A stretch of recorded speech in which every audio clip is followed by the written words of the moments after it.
시청자 여러분 안녕하십니까? 헬로티비 뉴스입니다. 먼저 오늘의 주요 뉴스부터 보고 오시죠.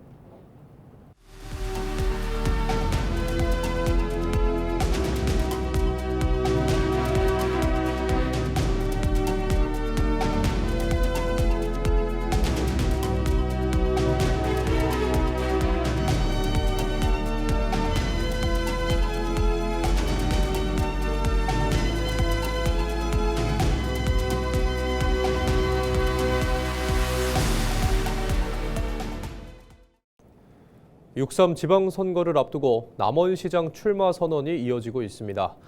오철기 더불어민주당 남원 장수 임실 순창지역위원회 부위원장도 출마를 공식 선언했는데요. 인구 감소와 모노레일 소송 패소 등을 언급하며 남원이 쇠락의 길을 계속갈지 새로운 길을 열지 결정해야 할 때라며 자신이 적임자임을 강조했습니다. 정명기 기자의 보도입니다. 비장한 표정으로 단상에 선 오철기 부위원장. 1980년대 15만여 명이던 인구는 이제 7만 명대로 줄었고 8% 수준까지 떨어진 재정 자립도 등 여러 지표를 나열하며 지금이 방향을 바꿀 마지막 기회라고 강조했습니다. 또 500억 원대 배상 책임을 지게 된 모노레일 소송 패소와 인사 문제 등을 잘못된 행정의 대표 사례로 꼬집었습니다. 비교해볼까요? 정읍은요. 1공단, 2공단, 3공단 완공이 됐고요. 원자력 연구센터에 1조가 투자되고 있습니다. 가까운 김제는요. 1공단, 2공단, 지평선 산단까지. 임실은요. 작년에 950만 관광객을 유치했습니다. 오 부위원장은 위기 극복을 위한 핵심 공약으로 남원형 햇빛 소득을 내세웠습니다. 남원 지방개발공사를 설립해 재생에너지 수익을 시민에게 직접 돌려주겠다는 겁니다. 시민 한 명당 연간 100만 원 이상의 기본소득을 지급해 전통시장과 골목경제를 살리겠다는 계획입니다. 지금 파주시가 대기업과 PPA 계약을 해서 대기업들은 지금 아까 알리베 국제협약 때문에 전력 수요를 계약을 해야 돼요. 많이 수요가 딸립니다. 관광 정책으로는 한파후 생태벨트 조성과 서도역, 혼불문화권을 중심으로 한 민속촌 건립 등을 통해 체류형 관광도시로서의 체질 개선을 제시했습니다. 오 부위원장은 두 차례 무소속 출마와 완주 경험을 언급하며 정치적 계산보다 책임을 앞세운 진짜 지역인으로서 남원의 변화를 만들겠다고 강조했습니다. 관료나 중앙 인맥으로 믿고 왔지만 그분들은 남원의 정서를 전혀 파악하지 못하고 모노레일 사태, 배소 문제 연계돼서 대형 사고를 터뜨리고 있습니다. 이제는 26년 선거가 바로 잡아야 될 우리 남원의 중차대한 선거입니다. 남원시장 출마 예정자들이 현 시정의 혼란과 지역 위기를 우려하며 잇따라 출사표를 던지고 있는데요. 민심을 누가 얼마나 파고들 수 있을지 지역사회에 관심이 집중되고 있습니다. 헬로티비 뉴스 정명기입니다. 기후위기 남원 시민모임 등 남원 지역 7개 시민사회단체가 최경식 남원시장을 직권남용과 폭력행위 등 처벌에 관한 법률 위반 등 혐의로 경찰에 고발했습니다. 이들은 지난 3일 남원시청에서 열린 모노레일 패소 기자회견 당시 최 시장이 법적 근거 없이 청원경찰에게 지시해 시민들의 정당한 진입을 막았다고 주장했습니다. 그 과정에서 한 여성 시민이 사지가 붙잡힌 채 끌려나가 전치 2주의 부상을 입었다고 밝혔습니다. 또한 시민들을 지하 회의실로 이동시켜 기자회견을 보게 강요하고 이동을 제한한 행위는 불법 감금이라며 공권력 남용으로 기본권을 침해했다고 덧붙였습니다. 반면 남원시는 청사 방호 계획에 따라 안전사고 예방과 원활한 진행을 위해 출입을 제한했을 뿐이라며 지하 공간을 마련해 안내하는 등 시민 불편을 줄이려 했다고 해명했습니다. 6.3 지방선거를 앞두고 LG 헬로비전 전북방송이 우리 지역 출마자들을 만나보는 시간을 마련했습니다. 오늘은 전북특별자치도지사 선거구에 출사표를 던진 더불어민주당 이원택 국회의원을 김남호 기자가 만나봤습니다. 오는 6월 3일 치러지는 지방선거에서 전북 지역 발전을 이끌어갈 인물은 누가 될지 유권자들의 관심이 모아지고 있습니다. 전북특별자치도지사 선거에 출마한 더불어민주당 이원택 국회의원 이야기 들어보겠습니다.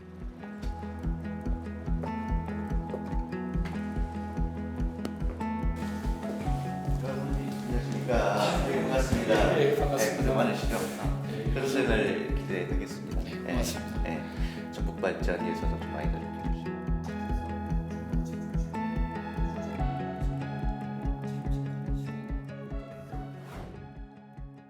이번 이제 대선 승리하고 난 이후에 사실 우리 전라북도의 미래가 대단히 중요하다고 생각을 했고요. 인구 감소 지방 소멸되고 있는 그 과정을 지금 어떻게든지 막아야 되는데 막지 못하고 있는 측면도 있고, 또 세계가 이제 재생에너지 경제체로 전환되는 점, 또 AI로 급격하게 전환되는 점, 이런 것을 놓고 볼 때 전북 발전의 새로운 설계가 필요하다. 이제 외발적 발전 전략으로는 더 이상 전북의 인구 감소, 전북의 미래를 만들어낼 수가 없다고 생각을 했기 때문에 저는 내발적 발전전에 기초해서 재생에너지 신산업, 또 AI 3강을 가는 데 있어서 피지컬 AI를 제대로 구축해 가는 측면, 또 재생에너지 신산업을 통한 반도체 및 첨단 신산업들을 유치하겠다. 이런 어떤 도정의 방향을 잡고 가지 않으면 이대로 20년 정도 지나고 나면 우리가 인구 감소를 도저히 막을 수 없을 것이다. 이런 절박한 심정에서 내발적 발전 전략으로 전환을 하고 새로운 신산업의 미래를 잘 설계해야 된다. 도지사는 우리 전라북도의 미래를 설계하고 집행할 권한을 갖고 있거든요. 인적 자원과 재원을 갖고 있습니다. 이 도지사가 세우는 미래가 우리 전북의 미래일 수 있는데 그 방향타가 제대로 가고 있는지 저는 그렇지 못하다고 판단을 했기 때문에 이번에 도지사에 도전하게 된 겁니다.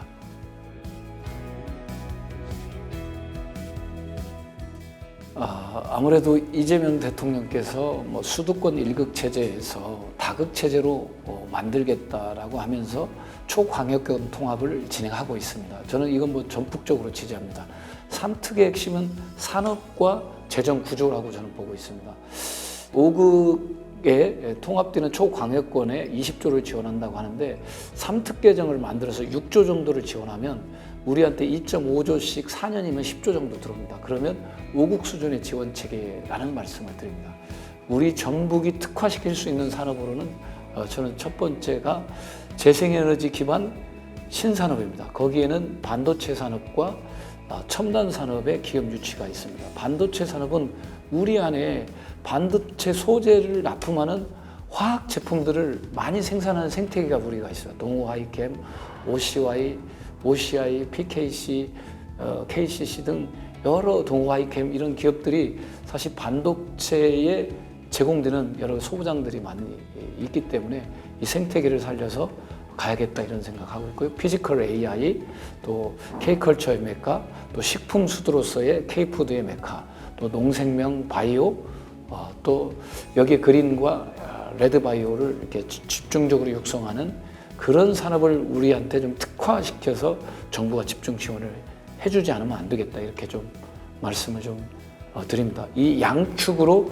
3특이 간다면 전북의 길이 거대 어떤 도시들 사이에서 끼어서 고사되는 게 아니라 우리 거대 도시들 사이에서 끼어서 우리가 양쪽의 권역들과 시너지 효과를 내고 전북의 독자적인 길을 가지 않을까 이렇게 예측해 봅니다.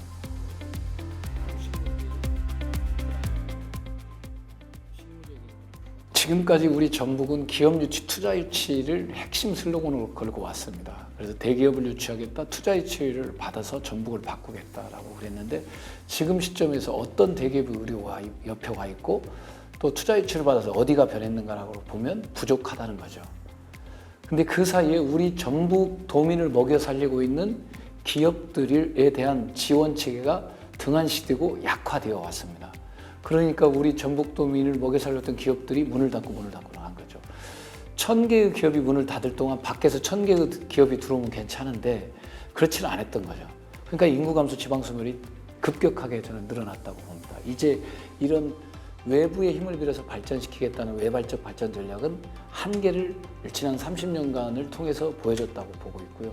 저는 우리 기업들한테 성장과 혁신의 기회를 줘야 된다고 봅니다. 도청의 인적 자원과 물적 자원을 우리 기업들한테 전북 경제 생태계에 집중적으로 투자해서 우리 기업들이 혁신하고 성장할 수 있도록. 그래서 스타 기업을 밖에서 데려오는 작업도 하지만 우리 안에서 스타 기업이 나올 수 있도록 하는 성장 사다리를 굳건하게 세워서 우리의 경제가 강력하게 구축되고 부가축적되고 부가가치가 우리 안에서 선순환될 수 있도록 해야 된다. 이게 내발적 발전전의 핵심이죠. 이제 우리 기업의 혁신과 진화를 위한 어떤 재정적 지원과 두터운 성장 사다리 체계를 만들지 않으면 들어오는 기업 수가 많지 않기 때문에 우리는 어려워질 거다 봅니다. 그래서 내발적 경제 생태계를 집중적으로 키우면서 외부적 기회도 활용하는 이런 전략을 써야 된다. 그게 내발적 발전 전략이라고 제가 설명드립니다.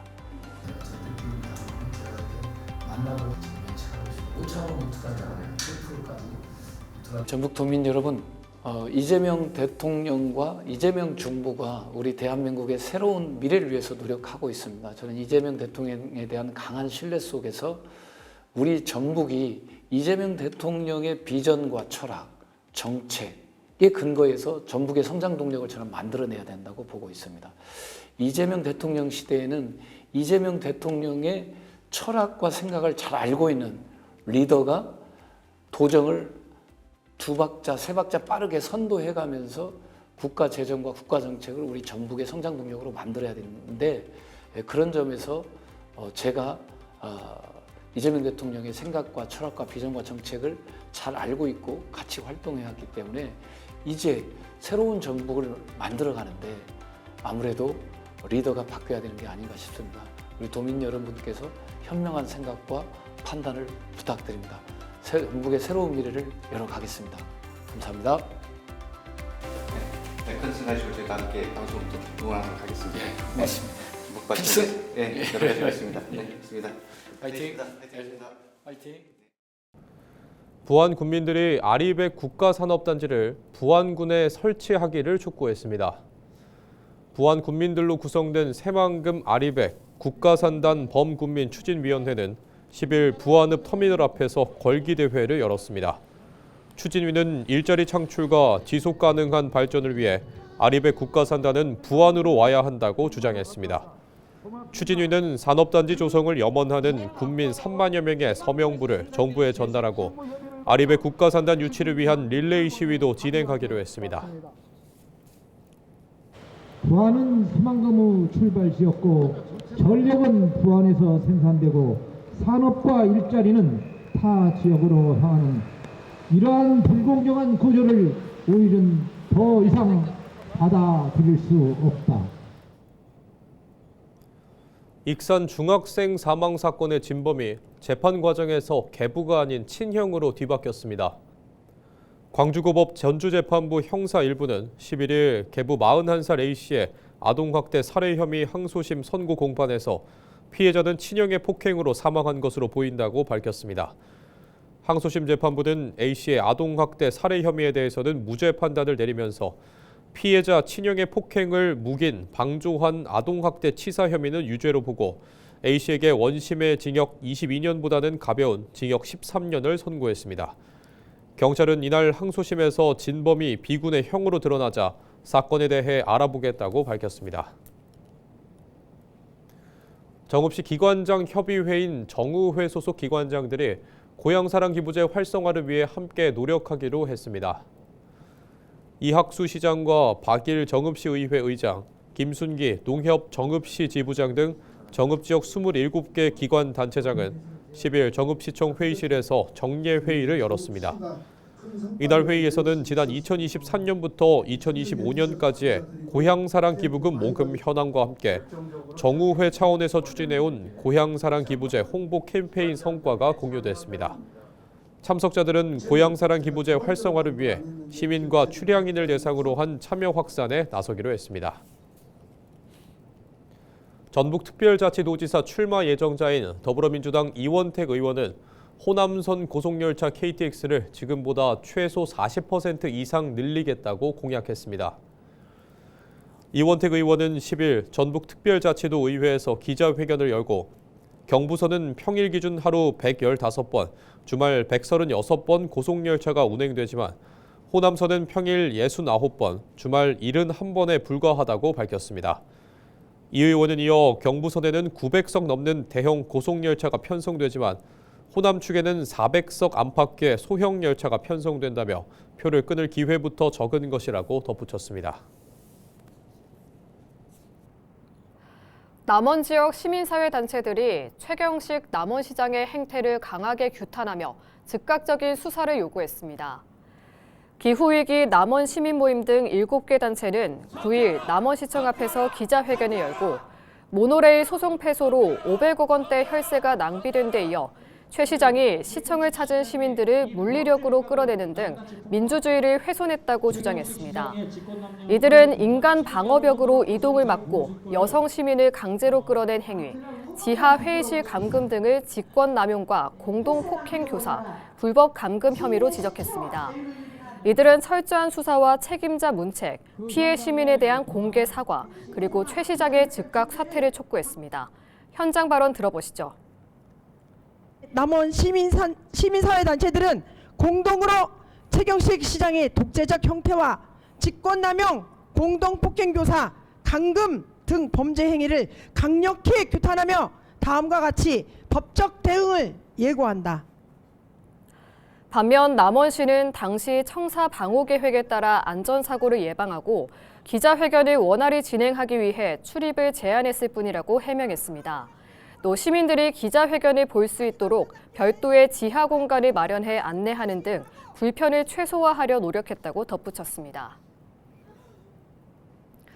남원시장 출마를 준비 중인 김원종 더불어민주당 정청래 대표 특별보좌관이 10일 기자회견을 열고 남원시 범죄와의 전쟁을 선포한다고 밝혔습니다. 김 특보는 비리와 특혜, 불공정 의혹, 불투명한 행정, 책임지지 않는 권력으로 시민 신뢰가 무너졌다며 이를 진짜 범죄라고 규정했습니다. 김 특보 발언 들어보시죠. 제가 오늘 말하는 범죄는 단지 법전에 적힌 범죄만을 뜻하는 것은 아닙니다. 시민의 신뢰를 무너뜨리는 무책임, 상식을 파괴하는 특권, 책임을 회피하는 권력, 이것이야말로 남원이 지금 싸워야 할 진짜 범죄입니다. 모노레일 등 민간개발 사업 문제에 대해서는 백서 발간과 공익감사, 구상권 청구로 혈세 낭비를 최소화하고 100억 원 이상 사업은 시민공청회를 의무화하겠다고 했습니다. 또 인사 비리를 없애기 위해 성과계약제와 다면평가제, 공무원 노조 참여를 추진하겠다고 강조했습니다. 아울러 보조금 지원 실적을 공개하고 시민 참여 예산제를 강화해 특정인이나 세력을 위한 특혜성 사업은 차단하겠다고 약속했습니다. 25년 전 경기도 안산시의 한 가정집에 침입해 부부에게 흉기를 휘둘러 남편을 살해하고 금품을 빼앗은 혐의를 받는 40대가 1심에서 무기징역을 선고받았습니다. 전주지법 형사 12부는 10일 강도살인 혐의로 기소된 45살 이모 씨에게 교화와 계도 가능성이 없는 피고인을 영구적으로 사회에서 격리할 필요성이 있다며 이같이 선고했습니다. 재판부는 피고인이 저지른 강도살인은 재산상 이익을 목적으로 대체할 수 없는 존엄한 가치인 사람의 생명을 해치는 범죄여서 살인죄보다 높게 처벌하고 있다고 판시했습니다. 이 사건은 장기 미제로 남았으나 2015년 7월 형사소송법 개정으로 강도살인죄의 공소시효가 없어지면서 수사가 재개됐습니다. 김제시의회는 농림축산식품부와 농협중앙회가 전북특별자치도 새만금 지역으로 이전해야 한다고 촉구했습니다. 김제시의회는 지난 9일 본회의를 열고 농식품부와 농협중앙회, 한국마사회 등의 새만금 이전 촉구 결의안을 만장일치로 채택했습니다. 시의회는 이정자 의원이 대표 발의한 결의안에서 전북 혁신도시에 갖춰진 인프라 위에 행정부처를 얹어 시너지를 폭발시켜야 한다고 밝혔습니다. 시의회는 또 정책 입안 부처가 새만금 현장에 자리 잡을 때 세계적 수준의 아시아 농생명밸리를 완성할 수 있다고 강조했습니다.